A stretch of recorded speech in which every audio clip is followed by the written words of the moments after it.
ایک ایسی شخصیت جو نہ خود نبی تھے نہ کسی نبی کے پیروکار، اس کے باوجود وہ خدا تک پہنچ گئے۔ اس دنیا کا ایک عظیم تھنکر جسے ہر علوم میں مہارت حاصل تھی، جنہوں نے نبوت کے بجائے حکمت کو چنا۔ تاریخ کا یہ مشہور حکیم کون تھا؟ اس نے حکمت کو نبوت پر کیوں ترجیح دی؟ آج اس ویڈیو میں ہم حضرت حکیم لقمان کی ان باتوں کو جانیں گے جو آپ نے اس سے پہلے کبھی نہیں سنی ہوگی۔ 3 شخص ایسے ہیں جن کا ذکر خیر ان کے نام کے ساتھ قرآن مجید میں آیا ہے اور جو نبی نہیں تھے، حضرت لقمان علیہ السلام، حضرت طالوت اور حضرت ذوالقرنین۔ ان میں سب سے بلند درجہ حکیم لقمان کو حاصل ہے، اس لیے کہ ایک مکمل سورہ سورہ لقمان حضرت لقمان کے نام سے موجود ہے۔ اس سورہ کا دوسرا رکوع حضرت لقمان کی نصیحتوں پر مشتمل ہے۔ آپ کی نصیحتیں اللہ کو اتنی پسند آئی کہ اللہ نے انہیں قرآن مجید کی آیتوں میں اتار دیا۔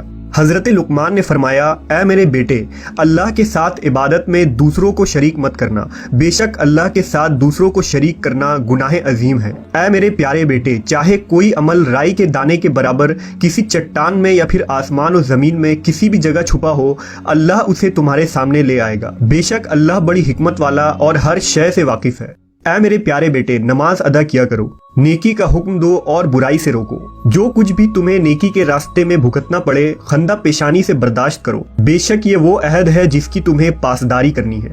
اور لوگوں کے سامنے اپنی ناک اونچی مت کرنا، زمین پر کبھی اکڑ کر مت چلنا، بے شک اللہ تعالیٰ کسی مغرور اور شیخیاں بگھارنے والے شخص کو پسند نہیں فرماتا۔ اپنی رفتار معتدل رکھو اور اپنی آواز نیچی رکھو، کیونکہ تمام تر آوازوں میں سب سے بدترین آواز گدھے کی ہے۔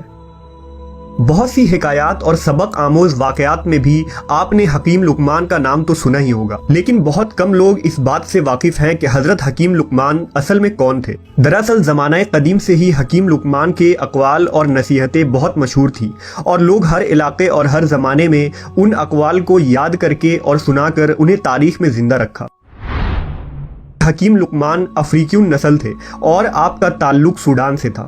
ایک روایت کے مطابق وہ حضرت ابراہیم علیہ السلام کے چچا کے اولادوں میں سے تھے اور حضرت ایوب علیہ السلام کے بھانجے یا خالہ زاد بھائی تھے۔ دوسری روایت سے پتہ چلتا ہے کہ آپ حضرت داؤد کے زمانے میں بھی موجود رہے۔ آپ افریقی نسل تھے اور ایک غلام کی حیثیت سے عرب آئے تھے۔ روایت میں آتا ہے کہ آپ شکل و صورت کے اعتبار سے اچھے نہیں تھے، یعنی عموماً جیسے افریقی لوگ سیاہ رنگ کے چھوٹے قد کے ہوتے ہیں، آپ کی ساخت بھی کچھ اسی طرح تھی۔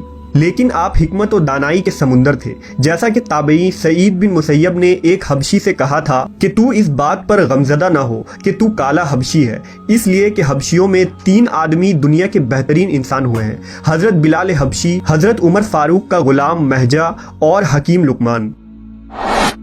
روایتوں کے مطابق حضرت لقمان نے حضرت داؤد علیہ السلام کا زمانہ پایا تھا اور بنی اسرائیل میں قاضی بھی رہے۔ آپ کا زمانہ 3000 قبل مسیح کا ہے۔ اللہ نے حضرت لقمان کو وہ چیز عطا فرمائی تھی جو اس زمانے کے انسانوں میں سے کسی کو عطا نہیں ہوئی۔ اللہ نے انہیں 100 انسانوں کے برابر عقل و ادراک عطا فرمایا تھا۔ حضرت لقمان کے متعلق لکھا گیا ہے کہ اللہ نے انہیں جڑی بوٹیوں میں خاصیت کا علم بھی عطا کیا تھا۔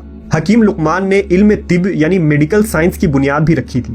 حکیم لقمان اپنے ارد گرد کے فطرت کے مظاہر کا بغور مطالعہ کرتے رہتے تھے، جانوروں اور پودوں کو دیکھ کر اللہ کے قوانین کا مشاہدہ کرتے اور اس چیز تک عقلی رسائی کی کوشش کرتے کہ ان تمام تخلیقات کی بنیاد کیا ہے اور ان کا مقصد حیات کیا ہے۔ آپ ایک دن درخت کے نیچے لیٹے ہوئے تھے کہ آنکھ لگ گئی۔ خواب میں ایک فرشتہ ان کے پاس آیا اور انہیں خبر دی کہ اللہ آپ کو حکمت یا نبوت جیسی دولت سے نوازنا چاہتا ہے۔ تو آپ حکمت کو پسند کرتے ہیں یا پیغمبری کو؟ حضرت لقمان نے حکمت کو چنا۔ جب وہ بیدار ہوئے تو انہوں نے اپنے ذہن میں تیزی اور وسعت محسوس کی۔ ان کے ذہن میں غیر معمولی طریقوں سے سوچنے کی صلاحیت آ گئی تھی۔ وہ ہر شے کو دیکھ کر اس کی روحانی کیفیت تک پہنچ جاتے تھے۔ آپ نے اپنے رب کا شکر ادا کیا اور اس نعمت پر اللہ کی حمد کی۔ اسی دوران بدقسمتی سے حضرت لقمان کو ایک قافلے نے گرفتار کر لیا اور انہیں کسی جگہ لے جا کر بطور غلام فروخت کر دیا۔ حضرت لقمان بنی حسحاس کے غلام تھے۔ بنی حسحاس مصر کا ایک اعلیٰ قبیلہ تھا۔ یہ شان و شوکت والے لوگ تھے اور نہایت ہی رحم دل اور اعلیٰ اخلاق رکھتے تھے۔